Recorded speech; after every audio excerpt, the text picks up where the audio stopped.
Hi, this is Pat Barrett, and we are at Women's Radio 2.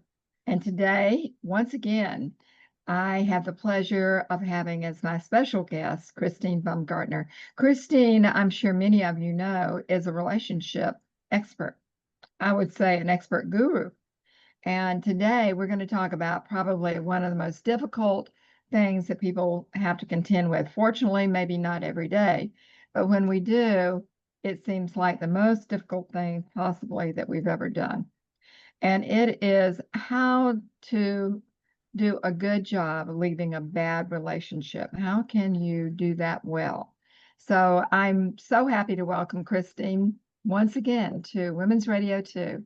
Welcome. It's always such a pleasure to talk to you, Pat. And I think, as you said, this is a very important subject because generally, most people, good people, don't want to hurt somebody's feelings because they don't want their feelings to be hurt, and they don't want to make an enemy, and they don't want to burn bridges. And there's so many, we think, good reasons not to do it. So I'm going to start out by recommending a book that I think is fabulous for this. It's called Too Bad to Leave. No, it's Too Good to Leave, Too Bad to Stay. It's a tiny little book. It's so wonderful. It's packed with all this kind of information. And certainly what I always start out with people is, what are the good reasons that you've been there, however long it's been, whether it's a work relationship, that you're the employer or the employee, or that you volunteer, or is it a family situation, a parent, a child, a cousin, or a romantic relationship, boyfriend, girlfriend, husband, wife, committed relationship for a long time. So the way to, the way to start is, why were you there in the beginning? What were the good reasons that you got into this relationship? And what good things have come out of it? Now, lots of times there really are very beneficial things. You learned things, you learned to love, or you learned a skill, or you learned how to be a boss, or you learned how to be an employee. Your family at least gave you life. I mean, if that's the minimum, how nice is that? And so first you just celebrate the things that were good. Got you money if you were in a job, got you affection if you were in a romantic relationship. And then the second category is, what did you learn about yourself while you were there? What did you learn that you got better at? What did you learn even more about yourself? What did you learn about being in a relationship, whether it's a work or a family or a friend or romantic? You learn a lot about yourself if you pay attention when you're interacting with other people, especially on an ongoing basis, which all those are. They're all ongoing basis. It's not just like you met somebody casually, that you have known each other for a significant amount of time. Or a neighbor who lives down the street you don't have to run into very often. Yeah. So what is it that's helped you be a better person? More compassionate, more able to stand up for yourself, more understanding about how other people do things that's so different than you. So far you've seen why you got in there and what were the benefits of being there to your life period. And then what did you learn emotionally, mentally, physically? My volunteer things, part of what I learned is it doesn't feel like work exercise to walk around with horses and groom horses. And I was in really good physical shape, though, for something that didn't feel like exercise. Mm-hmm. Mm-hmm. So the next column is, what isn't working? What isn't working today? Sometimes it hasn't been working from the beginning, but the benefits were still so big that it kept you there, even though it wasn't working. And it might be that things have just shifted. You've outgrown the position, you've outgrown the person. They've gone in a different direction than you now, and there's no way for you to now be meshed together. Your puzzle pieces don't fit anymore. So what are the reasons that it's uncomfortable now? And what happens is we let stuff slide. Oh, that's not so bad, and I can still live with that, and at least I'm getting a paycheck, or at least I have somebody to come home to, or gosh, I want to have somebody to have Thanksgiving with. Why do I want to ruffle the feathers in my family? So you keep weighing, what are the benefits for continuing to do it, and what are the things that are hard for you? because the only way generally us human beings make a change is that when the negative outweighs the positive.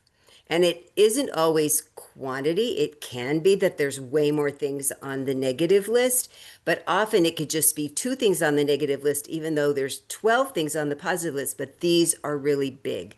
They're you losing sleep, you're turning into a crabby person, you dread being around the people. That can be just a couple of things, but they carry a lot of weight that's now affecting adversely the positive things that are on the positive side. Mhm. And I just tell people just keep paying attention, become really conscious of what's the hard things, and is it still livable, and can you keep staying there? Because one of the things I tell people that are especially in romantic relationships is if you really are frustrated with this person and how they're acting and it's not working, generally you have three choices. You can stay there and keep complaining, which so far hasn't worked. That's why you've called me. Or you stay there and stop complaining because obviously there's reasons to stay because you've kept staying, or you leave. And nobody likes that I only give them three options. They'd like to complain and have it change. You've tried complaining and having it change. The one thing I will say that's not guaranteed, that if you say you're going to leave and you leave, you have to be ready to leave your job or your family or your friendship or your romantic relationship. When you say, I've had it, I can't stay here because of this, and you are this, you're not going to change this, then you have to be ready to walk out the door and stay out the door. And every once in a while, it's not a high percentage, they'll say, okay, what is it I need to do? I really am going to be serious this time. And then what I suggest is that you stay away, especially if it's a personal relationship, and you watch. Do they stick to it? If they're an alcoholic, do they go to AA? 6 months. They need 6 months sober, at least 6 months, if not a year. They can't just say, I'm going to go to AA and now you move back. No. If it's a job where you just have said, I don't feel safe, or I don't have the right tools, or I don't have the right knowledge, or I'm not getting paid enough money, you have to really be willing to walk if they haven't stepped up and made the change. And they might come back if they decide that you're so valuable, but you have to leave knowing you won't come back. You really have to be fine with that. So the best way, the good way to leave a bad situation is to get really clear about who you are and what your needs are. See if there's a way to make them change. You've said, gosh, I'm really unhappy with this. Is there something you can do differently? And give them the benefit of the doubt and see if they can. And if they say no, or they say yes and they still don't do it, then you need to decide, can you stay there and just be okay enough? Because you can't stay there and be miserable. Lots of people stay and get miserable. And the sad thing is, that's the person that often gets depressed. They often get sick. They wear themselves out with all of their worry and their concern. And it's amazing how it doesn't seem to affect the other person because they're still doing the thing that works for them. Even the alcoholic is still doing the thing that works for them. Even though they're losing their job and they lose their money and they lose their family, until they're upset enough about it, until they're in enough pain, they're not going to change. The people around them are way more miserable, sadly. It's not that the alcoholic isn't miserable, but they're even more, the people that are around them tend to be, because you're not numbing. The alcoholic's at least numbing part of the time, so they're not miserable all the time. Generally, the people around them are miserable all the time. So you have to continue to say, is this worth it to me to stay? What do you think, Miss Barrett? I I think it's part of getting to know yourself and also being willing to speak up. It's amazing how you can really love someone, but maybe you're not meshing on some things and you just don't speak up because there's so many good things. And but the things that you really need to speak up about keep bothering you and you don't speak up. So, whose fault is that? But even if you have to, someone taught me, not that I always practice it, I admit, but there's always a nice way to say anything you have to say. I do think it takes practice, and we're all not very good at it. I'm not very good at it, but even in my advanced age, I keep trying. And I do think that you can, if you come with a good heart, say, you know, I'd like to share with you how I really feel. If you want to stay, if you really want to try, and let's see if we can work through this or work this out, whatever. If you don't get good feedback or they don't make an effort or whatever, what can I say? So then you right back where you said you were, will you or won't you? you? You're the one that lives in your body. You have to decide those things. Mhm. And it is interesting that uh, people will come around often because the relationship really means a lot to them. And so they will try harder to communicate, or they'll do more things. They try harder. And I think that trying harder is not a bad thing. Mm-mm. Yes, it's so true. And the other thing I know is that you can't change for another person. You have to change because you know it's going to make your life better. And then Right, in turn, it does make the other person's life better. Yeah, it right, is a challenge. I spend a lot of time with my clients talking about, well, did you tell them that? Have you clearly right. told them that? No, I think they already know it. Or I'm waiting for them to say it first. Somebody I has to just be don't know how to brave. say it. Somebody has to be brave and say it first. Yes, This is right. bothering me. I need something different. Is this something you could do? Right. Or Yeah. at least you can say, this is how I feel, this is how it affects me. So you're really not directing it at them other than say, I can tell you how I feel. Mhm. And you're welcome to tell me how you feel. And Uh, if it's affecting your health, your sleep, your nervous system, tell them that. This is how it yes, affects me. It it's much more effective to stop telling them all the things that are wrong with them, and it's better to tell them how it's affecting you, how adversely, if this person, the boss cares about your job that you're doing, if your friend cares about being friends with you, if your family cares about you being part of their unit, if your love interest feels they don't want you to go away, then and you say, this is how uncomfortable it's making me. I'm sad all the time, or I'm tired all the time, or I can't think. I just worry all the time because of this. Then they get to decide, wow, am I going to change my behavior, whatever it is I'm doing, so that our life will be better? well, I do have a question for you. Mhm. What if people just leave? They don't bother to be good or bad. They just leave. Yeah, I was coaching somebody earlier that she's dating a guy whose wife just said, I want a divorce one day. And lots of the times when I talk to men that that's happened to, they go, well, I knew there was stuff wrong, but I didn't know it was so bad because the woman really did not clearly say, this is how bad it is. Uh-huh. Apparently, this one had never really said much of anything. So that's a really tough thing that we're stoic or that we think I did that with bosses. Well, they see that I'm doing a good job. Why wouldn't they give me a raise? Right, right, And they didn't sometimes because I was doing stuff after hours or I was doing stuff over and right. above. And when I be upset that I didn't get a raise and they said, well, why do you think so? And I tell myself, well, I didn't know.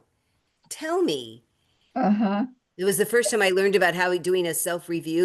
They do the reviews, Yes. but they have you write it out first and then they do it.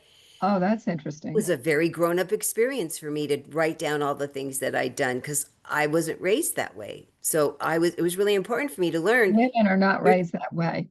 you're supposed to say when you did something. Guys are really good about this is what I They did and I are. accomplished because they were raised that way. It's not that they're being arrogant, it's just a very No, normal, natural, obvious. Why wouldn't I tell somebody? And I thought, why would I tell somebody? His was right, why wouldn't I, and mine was why would. Why wouldn't they just notice? Didn't they right. see how things were better? Who was their mother? Yeah. It's because boys are encouraged to talk about that they do well in sports, that they do well in school. They're always asking them that. We were asked, did you have fun? Did you make friends? What did you learn? But not how did I contribute? I don't remember hearing that kind of a question. How did I contribute to school today? which would be Oh, a really yeah, good that would be question to interesting. ask girls, don't you think? Yeah, Because I really. think boys are asked that directly or even indirectly, that they're encouraged to answer, how did you make the world better today? Productively. Where Mhm. we're asked, how did you make the world better being nice? I So I think thought the that's very nicer I was true. on my job, the more I'd get paid. It was a rude And awakening. there is the case of you have to fire someone. And I remember when I had to do that, and I just was chewing on nails. I just had never done it. I didn't know how to do it. I don't like to have to be confrontational in any way and like that. And so I actually called someone up that I knew had been in management with a company, and I said, I've got to fire someone, and I really don't want to do it, and I don't know how to do it. How do you do it? And they told me exactly what they went through and what they said, and then, and how they felt after the person had left. Oh, wow. Yeah, And which was relief, happy, and so forth. I had to fire this big guy from the shipping department. And I made the HR person, I said, I'll do it, but you have to come and be there when I do it because I was afraid. And then they escorted him off the property because he was mad. I mean, I had really good reasons. We had everything documented, but he was mad. And I was concerned that he might get violent, Yes, even in an yes. office full of people. I think it's a good thing to be concerned about. I don't think that women are really taught those skills either. I mean, when you go to school, do you have to learn how to fire someone? Never. And first, we want everybody to like us and not upset people, period. And then certainly to have somebody be so angry that I knew the potential was, I made him walk me out to my car that night. He wasn't there, but I was being very proactive about it because I Yes. was a boss of 35 people. It was a lot when I was so very Oh, young. Yeah. yeah. Well, I think Well, that's this was a fun another good, subject as excuse me. always. Thank you. Absolutely. Yes, thank you. Yes, we always have the most interesting conversations, and I am hopeful that a lot of people enjoy them as much as I do. I really enjoy having you on the program and talking about things that are really affecting people every single day. And we think we've learned things, and we usually get an opportunity to see it pass in front of our eyes one more time, right? Yep. See if we really got it or not. And so having these sessions really, if we are listening, can help us think about this when little things happen so we can clear them up faster and more people on earth will be happy. That's part of the issue here. That's our goal. Yep. Well, Christine, thank you so much. We really appreciate your weekly visits, and I look forward to the next one. Have a great week. Me too. Thanks, Bye bye.